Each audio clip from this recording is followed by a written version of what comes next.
Mambo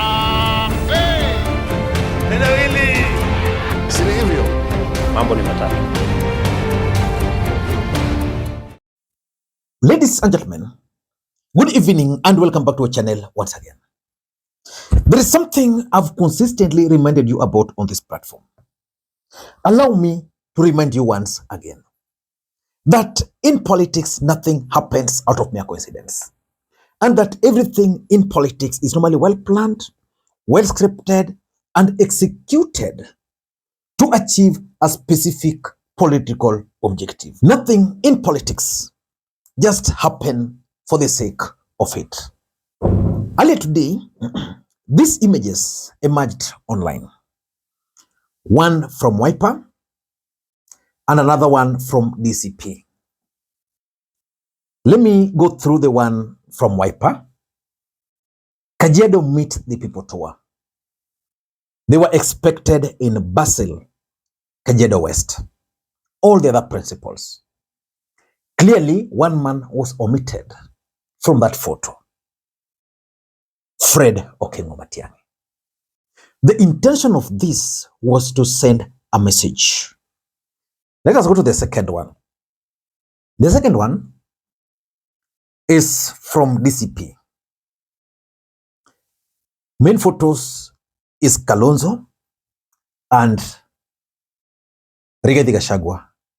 And by the way, Kalonzo Musyoka should go to studio and get good portraits and share them online. Some of us will struggle looking for his photos.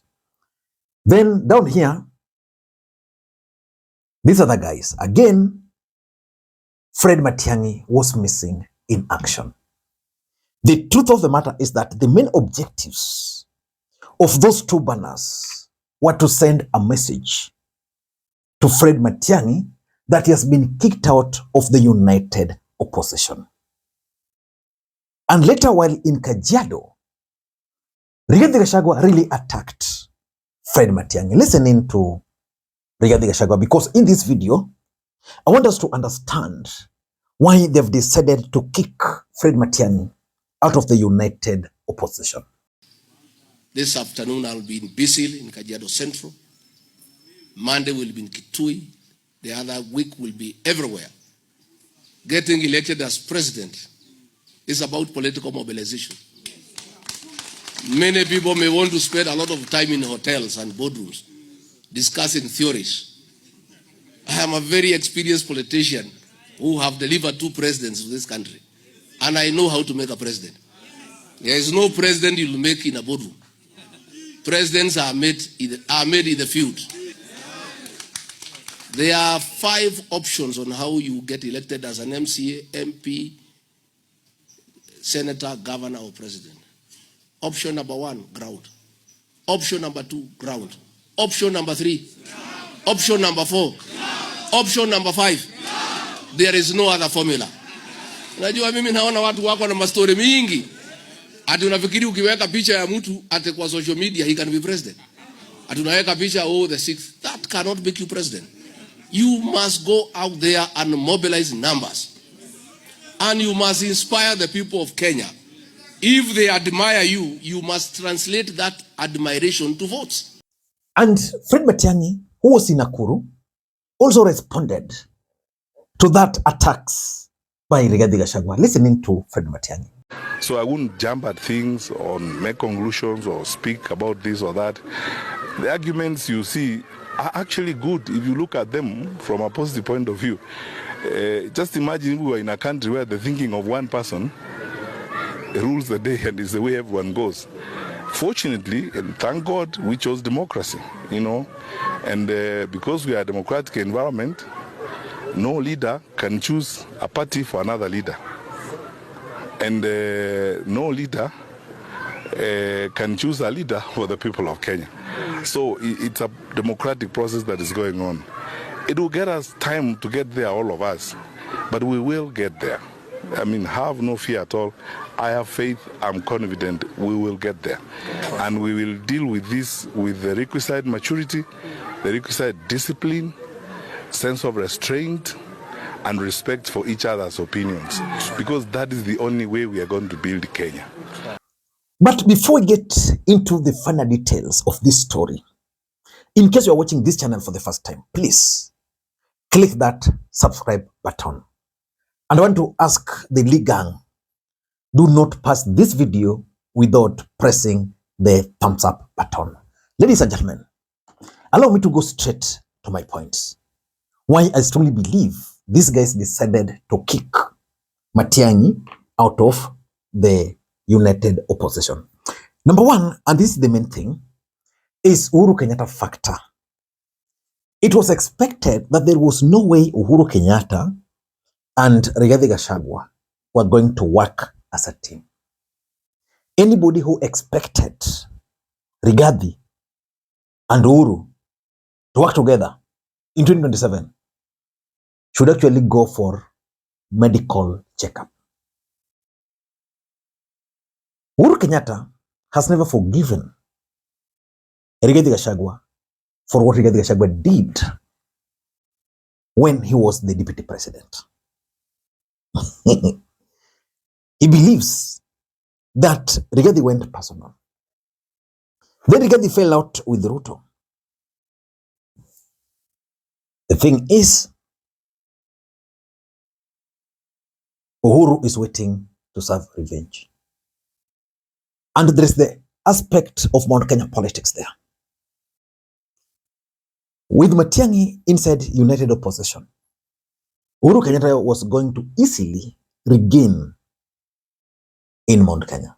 I'm told in the next 2 weeks, Uhuru Kenyatta is going to embark on a journey of reclaiming Mount Kenya.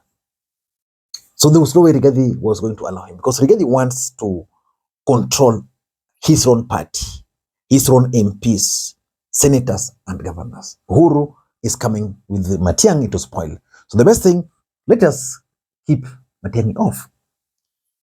Number two, Matiangi refused the demands by Rigathi Gachagua to form a Kisii-based political party.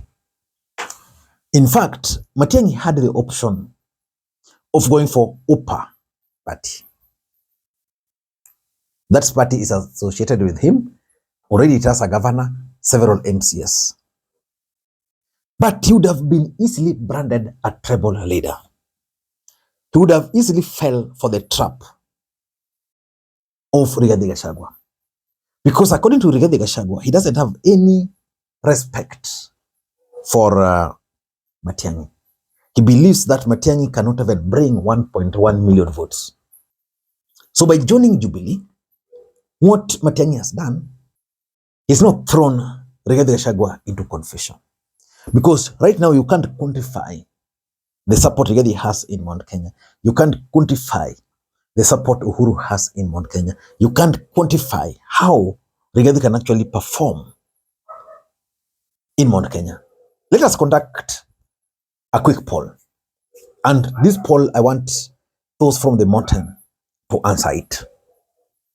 If you go for an election today and you find the name of Kalonzo Musyoka supported by Rigathi and Fred Matiang'i supported by Uhuru Kenyatta, who do you vote for as the next president of the Republic of Kenya?